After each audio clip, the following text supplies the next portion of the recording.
Hello. Can you hear me now? Yeah? Good. Oh. Yeah, I just want to share what God's done in my life and just to give Him the glory. So I grew up in East Belfast with my mum and dad. Roy's actually my dad, and one brother, Robert, who's younger than me. I grew up in what I would just say is a typical working class East Belfast family. My granny and granda lived 2 doors up. My aunts and uncles lived in the streets around us, and have lots of cousins, and we're a really close family. But in the early days of my life, alcohol played a big part in that family. My mum and dad would have drank with my aunts and uncles and my granny and granda and stuff. So all that was going on, but I had a happy childhood. Whenever I was about 9, my mum gave her life to God. She went to an evangelist meeting in Tempmore Hall, and she gave her life to God. So our life started to change then. She started taking us to church, but even before that, we would have went to children's meetings. You know, years ago, the kids just went to meetings. That's what they did.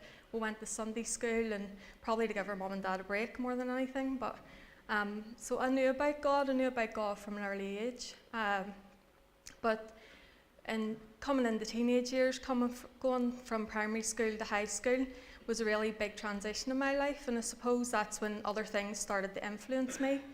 And whenever I was 13, I had my first taste of alcohol, but just messing about with my friends, nothing too serious, just a tin of cider in the park at the weekends, and so that progressed throughout my teenage years, and that's what I started to do at the weekends. I would have drank, and obviously my mum and dad weren't happy about this, so whenever I tried to hide it from them as much as I could, but if they found out, I would have got punished and stuff.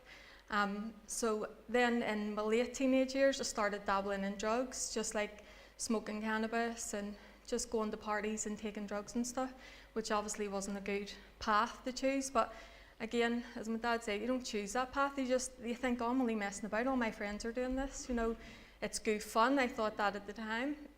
But slowly but surely, it just took over my life. Whenever I was 17, I met Ricky, who's now my husband. He was a bit older. He was 10 years older than me, and we started going out together, and he liked to drink. He took drugs as well, so we just would have partied together at the weekends, worked all week, and that kind of again became the basis of our relationship. When I was 18, I moved out, and I suppose I moved out and moved in with Ricky, and I would say then that's when my drinking and drug taking just spiralled out of control, because at home, as I say, my mum and dad had strict boundaries. I had to be in for a certain time. They weren't happy with me drinking and taking drugs, so I would have got punished. Well, they didn't really know about my drug taking, it was more the drinking. So whenever I moved in with Ricky, then I had a free run to just do what I wanted, and that's when I started drinking most nights and taking drugs as well, all the time. Just it got out of control. Whenever I was about 25, me and Ricky decided that we would get married, and by this stage, we were not only addicted to alcohol, but we were both addicted to cocaine as well. It had got that far, and again, as I say, we just started off dabbling in silly things, as I thought, and then it just got more serious and more serious, because the stuff that used to make you feel a certain way stops doing that because you take it so much, so then you have to move up the other things. So as you can imagine, our lives were a mess at that time. We just existed together, we worked and drank, and it was just taking over our lives more and more. But we got married, and a year later, we had our first daughter, Courtney. Ricky's background, Ricky gave his testimony last year. I'm not sure if you remember much about it, but he grew up in care because his dad went to prison and his mum couldn't cope. So him and his brother Stephen got taken into care.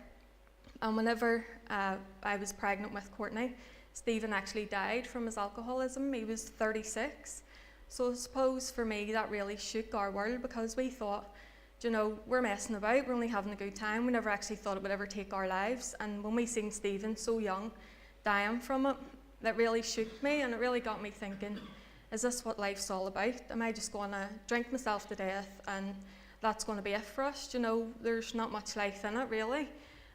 But then I had Courtney, and again, that brought its own responsibilities, because it's one thing to ruin your life, but when you start ruining your child's life as well, it's another thing. So again, I was just miserable, just thinking, so depressed, thinking, is this what life's all about?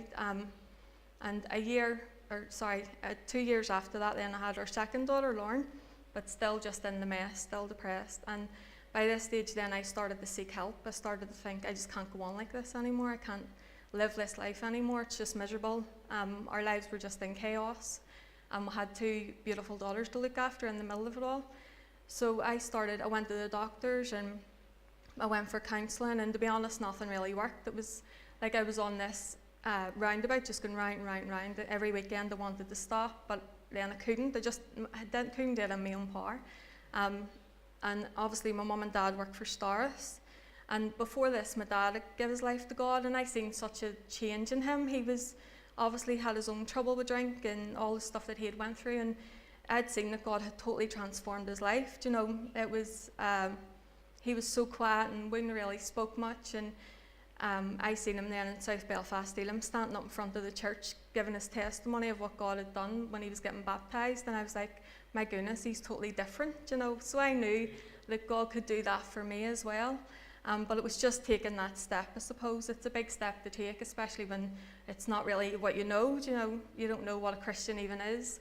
So my mum had suggested that Janet, who used to work for Starris, that she come out and have a word with me, just to see if she could support me in any way.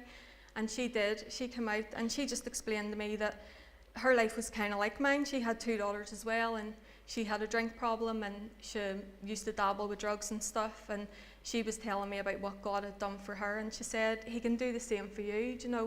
God is pursuing after you, and I knew that myself, to be honest. But he's not going to force himself into your life. You're going to have to accept him into your life. And so all that really spoke to me because of what Janet had been through as well. And that was actually 8 years ago on Friday, the 16th of November, and that's when I gave my life to God.